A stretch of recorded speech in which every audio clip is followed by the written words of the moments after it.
This is Chicago. At the dawn of the 21st century, Chicago's media was dominated by a handful of major corporations. But a resistance movement arose to free Chicago's media from their clutches.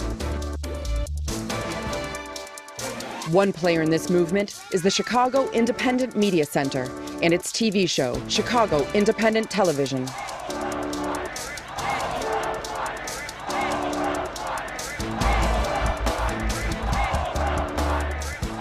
The Independent Media Center is a worldwide network of grassroots correspondents committed to using the tools of the media for promoting social and economic justice. You are watching this month's dispatch from the Chicago Independent Media Center.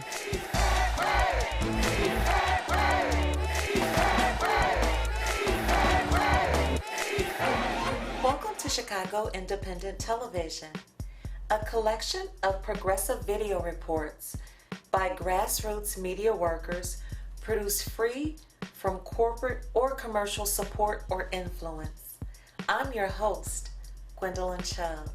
In this episode, we'll go to the streets to join the global march against Monsanto and also join a vigil held in Chicago in memory of the victims of the Charleston massacre. We will also hear about the folks at Civiclab. All that and more coming up. Stay with us.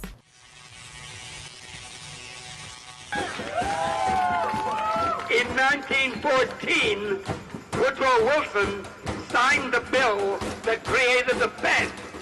He thought it was one of the worst days of his life, and he had destroyed the country. He hadn't destroyed the country, he destroyed the world. Put an end to this, now! Welcome back to Chicago Independent Television. The Organic Consumers Association, along with many other groups, rallied in support for labeling genetically modified organisms, or GMOs, and voicing their concerns around GMO crops, cattle, and their consumption, which we'll see in this segment.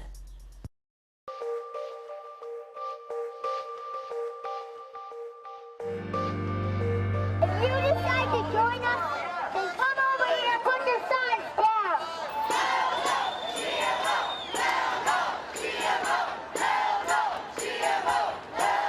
These companies hide behind intellectual property law to keep scientists from doing rigorous testing that could produce results contrary to their their commercial interests. Isn't this anti-science? Yes. These companies intentionally mislead the public, trumpeting only the findings of the scientific organizations that support their views, while ignoring the ones that express doubts about their safety. Isn't this anti-science? Yes. These companies orchestrate smear campaigns against scientists who do produce experimental results showing the dangers of these products. I'd say this too was anti-science, right? Yeah, isn't this anti-science? Yes. So don't let anyone call you anti-science because you insist on scientific testing for every genetically engineered food on the market.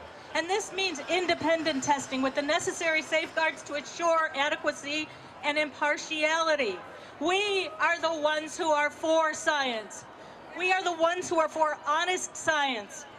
And Monsanto and its allies, they're the ones who are anti-science. Their day is almost over.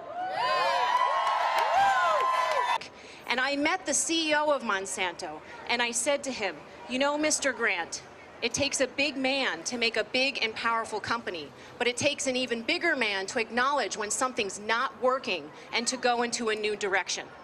And he said, and I said, and so I look forward to the day when Monsanto goes in the direction which does not harm our children.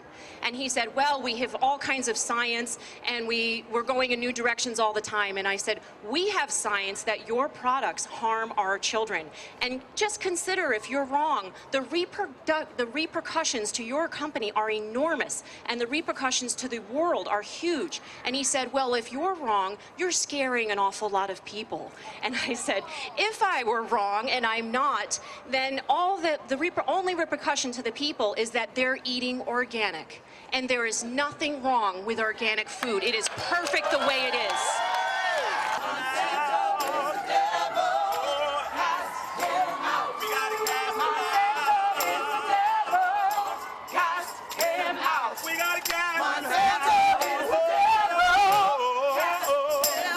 We need to remind Jan Schakowsky politely, she's our friend. She's the one who first got labels, in fact, food ingredients labeled on all our, mandatory ingredients on our labels in the first place, on our food packaging. It was her, and she deserves a lot of credit for that.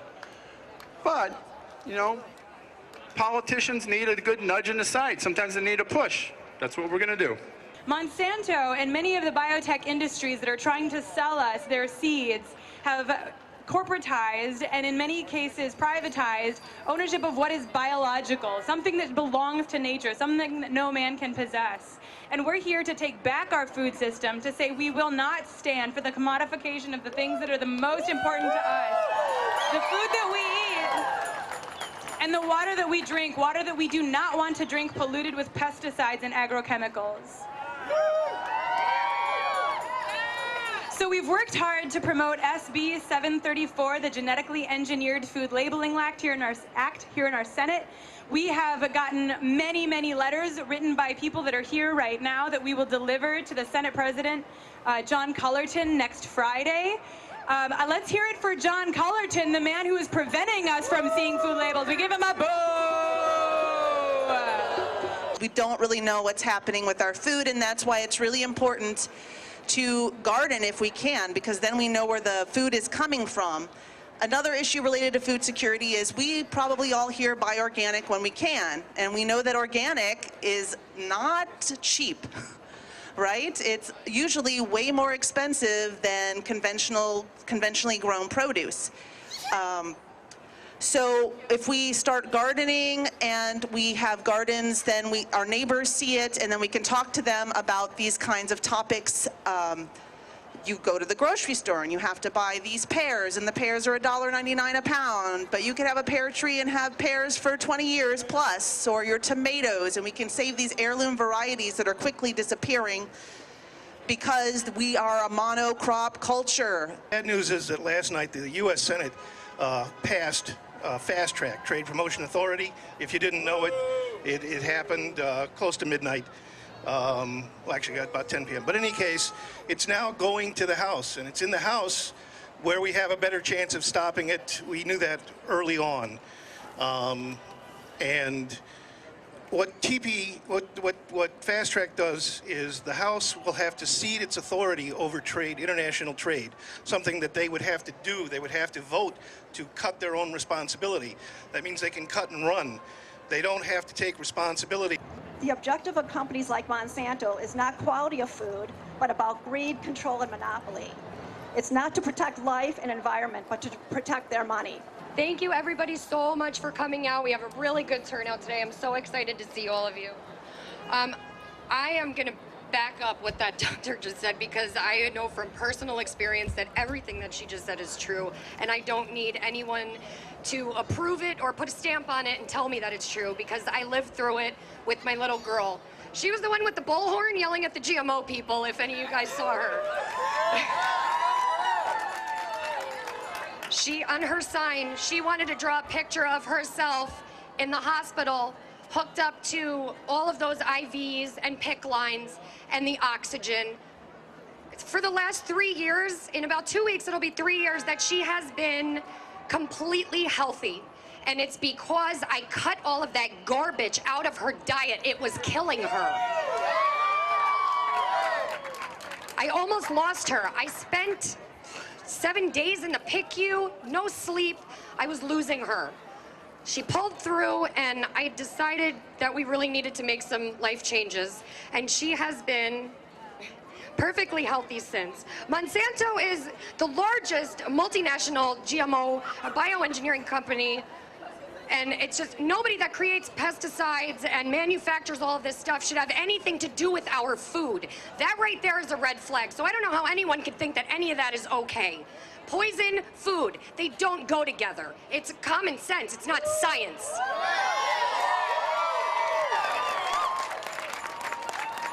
I just hope that being here and seeing my healthy, beautiful little girl here, maybe, you know, one of us could make a difference in someone's life that maybe is going through something with their child, you know, the way I was going through with her. And I was fortunate enough to stumble upon this information, and I ran with it. So I just hope that anybody, if you know anybody that's going through this, please let them know. This is not like some hippie mumbo jumbo. It's true. It is bad for you. It will cause digestive issues, skin problems. I can't even go into all the stuff that was wrong with her. She was on antibiotics at least 2 or 3 times a month. It was just horrific. She has not taken medicine in 3 years. She is fine.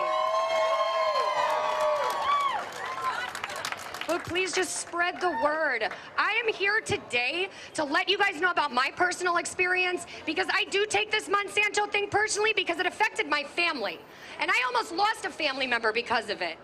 And I don't care who thinks I'm crazy. You know what? I'm still going to keep talking. And I'm going to keep spreading my truth and hopefully make a difference in another mother's life or another child's life. Because these kids are the ones that are going to have to deal with it later on, and their children. Okay, so we need to keep them healthy and keep their minds right and teach them the truth so they can keep it going. She and I are marching here today. I'm marching for her. I'm marching for every single child here, all of the children across the world, anybody that has been affected by this horrific company that has no business even existing. And that's why we're here. And I hope that's why you guys are here too. From Chicago Anonymous, Monsanto, you should have expected us. Tron T. Juan was born in 1986 with 1 hand and no legs. Like 3 million other Vietnamese people, she is a victim of dioxin poisoning from Agent Orange. Her birth defects were a direct result of her parents' exposure to this terrible poison. American scientists in Monsanto and Dow Chemical knew about the extreme dangers of dioxin, while the United States was dumping 20 million gallons of Agent Orange on South Vietnam from 1961 to 1971. As you may know, GMOs and the companies that promote them are extremely powerful forces in all levels of government. It's taken us the years since then to promote, education, understanding, and a counter-argument to the things that our legislators are hearing from the biotech industry. But it's not enough to get people educated. Our legislators are not voting against us because they don't understand. They're voting against us because they are heavily influenced by corporate dollars and because they do not hear enough from their constituents. I want to repeat that. They do not hear enough from their constituents. They think that they can vote against us and our rights and our interests, and no one will notice. Monsanto! We know you know we're here! We're saving our seeds! And our seeds are gonna grow! Right! All the way to the 14th floor! Right! And our seeds will take over this office building with Monsanto inside! Traffic's still open, right? Amen! Let's have it! Put our hands on it! Put our hands on it!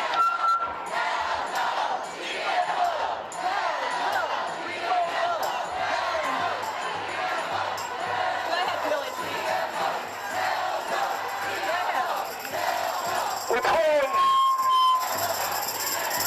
Hallelujah, withhold life itself! Monsanto is the devil!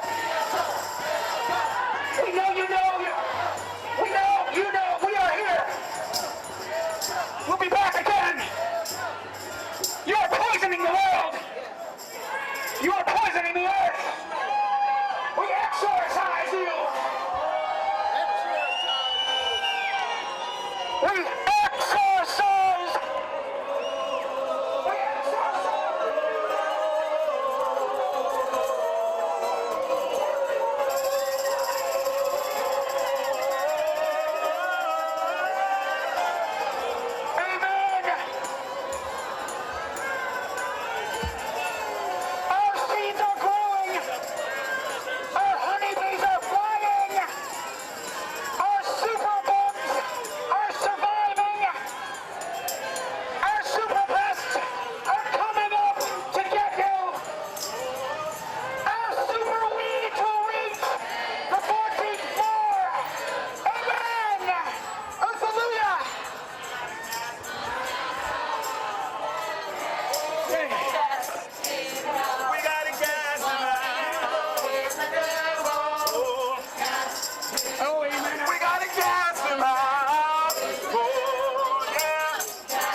Center. The Restaurant Opportunity Center is the largest organization of restaurant workers in the entire country. And I was at the McDonald's shareholders meeting letting them know we don't get $15. What are we going to do? We're going to shut it down, right? Shut it down. If we don't get it, if we don't get it, if we don't get it, if we don't get it, and I think it's important that we connect what's going on with workers' rights to the entire food chain. That's right. Preach it. It's one thing to have healthy food, but if the people who work in the restaurants who serve us aren't getting what they need to survive and be healthy people, what's the point of having GMO, organic, fair trade? I know plenty of, I don't want to put anyone on blast, but I'm a former restaurant worker and I worked at some of these restaurants that did have good values when it came to this, but they treated their workers poorly. And this is, we have to connect as a movement that we have to have healthy, sustainable food. But sustainability also means taking care of the workers who work in these restaurants. For the first time in American history, people eat more pounds of food at restaurants than they buy at grocery stores. So it's very important that we're conscious not only of how we eat and what's inside of our food, but that the workers are taken care of, and that means having things like earned sick time. Getting a minimum of $15 when you work at a restaurant is really what we need. That should be a start for things. And health care. If people go to work and you're eating organic food, but the workers are sick while they're serving it because they can't afford to take a day off because they don't have any days off, well, that's a problem. So we have to be inclusive. We have to be broad. Let's connect this struggle. We are here with you as the Restaurant Opportunity Center. The labor movement and the fair food movement and the GMO-free and organic movement need to become one together.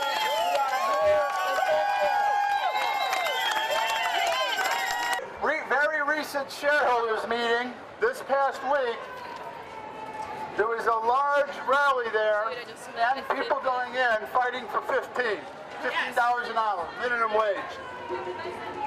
That needs to be respected. Also, inside the shareholders meeting, some of those big 1% of shareholders, they actually proposed that McDonald's start educating people about the benefits of GMOs. I work at Chipotle, and they've been they've been GMO free for a while. They made the announcement recently. They're the first major restaurant chain to ever have done it. They are leading the way in a lot of areas. There's some other areas they're not doing so well in. They'll have our Coke products. They have corn syrup, GMO corn syrup in it. We are from the Dill Pickle Food Co-op. We are a community-owned grocery store in Logan Square with a focus on local sourcing, on organic sourcing. And we're here to march today to spread the message that I think is at the heart of this struggle, and that's ownership. Who owns the land? Who owns the seeds? Who are the middlemen in all the transactions? And with a community-owned grocery store, the profits go back into the community that it serves. I have a book here that I've been reading, Poison Spring. And in Poison Spring, it states that the U.S. EPA is the most corrupt agency in the United States. And the reason why, because the decisions that they make among all the other agencies is the most important decision that they make, because it determines the health and welfare of the public here in the USA. And they haven't even banned Roundup, where the World Health Organization says is a probable cause of cancer. Concerned about what's happening to our food because of GMOs and Roundup. I want to share for a moment my family story. My husband and my son both have celiac disease, and I have gluten sensitivity. And my husband was so sick he could have died. He didn't know he had celiac disease. And none of us can eat gluten or we get very sick. And we also feel sick when we eat GMOs. So we do everything that we can to avoid eating GMOs. GMOs! People have the right to know! In their offices. Cook organic, not the planet. Cook organic, not the planet. Hallelujah, everybody. Thank you. I've got an idea. I just so happen to have a toll-free phone number that can connect us to the Senate President's office, John Cullerton. If he's going to stand between us and our right to know, I think it's time we give him a call and let him know how that makes us feel. So, I need you to take out your phones. I'm not even kidding. Get your phone out right now. I saw you take a picture. I know you've got it with you. So you're going to call this number. You'll hear a recording of my beautiful voice, and you'll be connected to his office. And you just need to let the Senate President know that it is our right to know what we are eating, what we are feeding our children, and we will not tolerate his delays and the blockage of our right to know in Illinois. So the phone number is 888-498-2945. Again, 888-498-2945.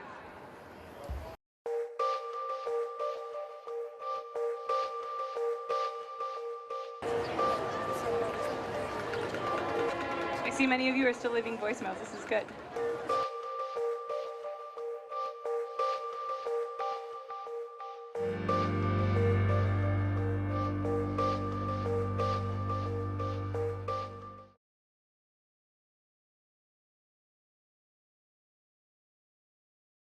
Welcome back to Chicago Independent Television.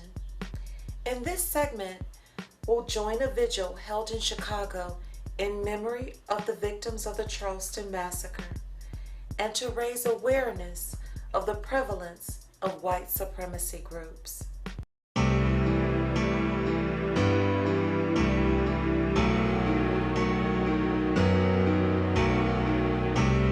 guy went in saying that the issue was black men raping white women, and then he proceeded to kill 6 black women. It is our duty to not allow this to be swept into some corner as some aberration of history. This is just another example of the history we're all living.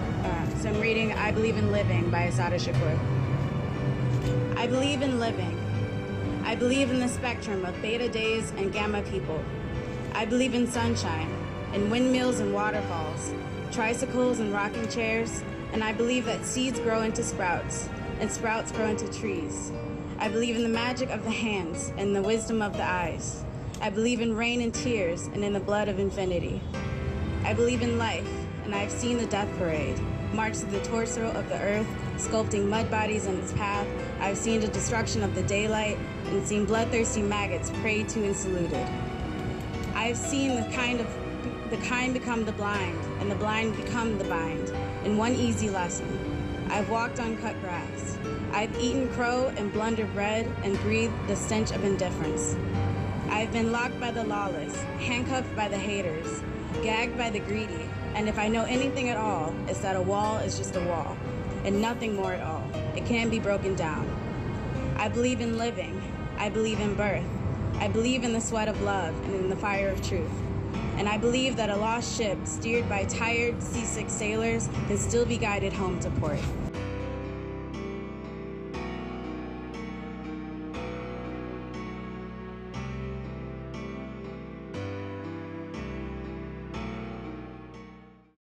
this segment, we'll hear the progress that Civiclab has made in Chicago. The Civiclab opened on July 1st, 2013, and now, after 2 years, we're closing our doors on June 30th, 2015. We've hosted amazing groups here who've worked and prospered, including Chicago Votes, the Roosevelt Institute, Moms United Against Violence and Incarceration, the People's Institute for Housing Justice, and we've housed the TIF Illumination Project at the Civiclab. Mike Donnelly and Camilla Manzanet are two activists who have experienced homelessness through the machinations of a hedge fund.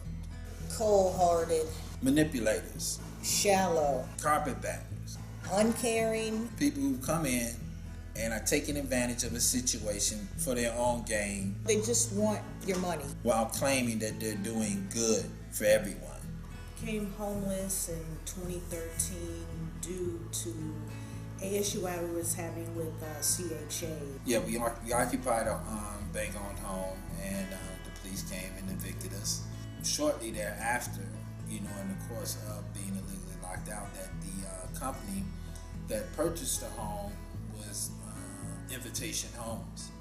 And Invitation Homes is a subsidiary of a Wall Street giant by the name of the Blackstone Group. They're a worldwide vulture private equity hedge fund.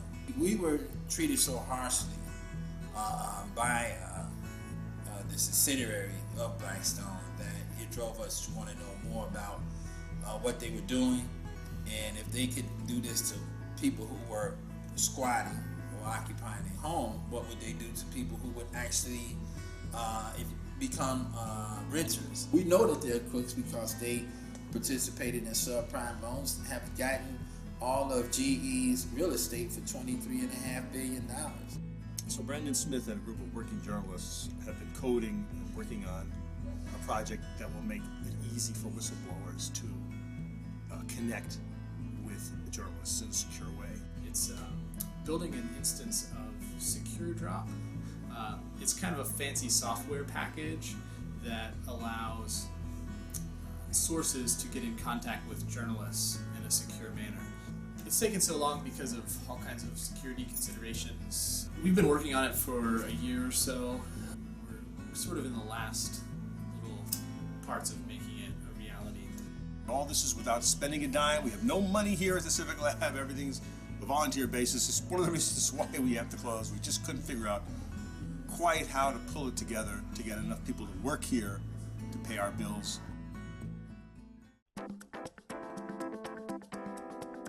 This is Jill Stein. You're watching Chicago Independent Television.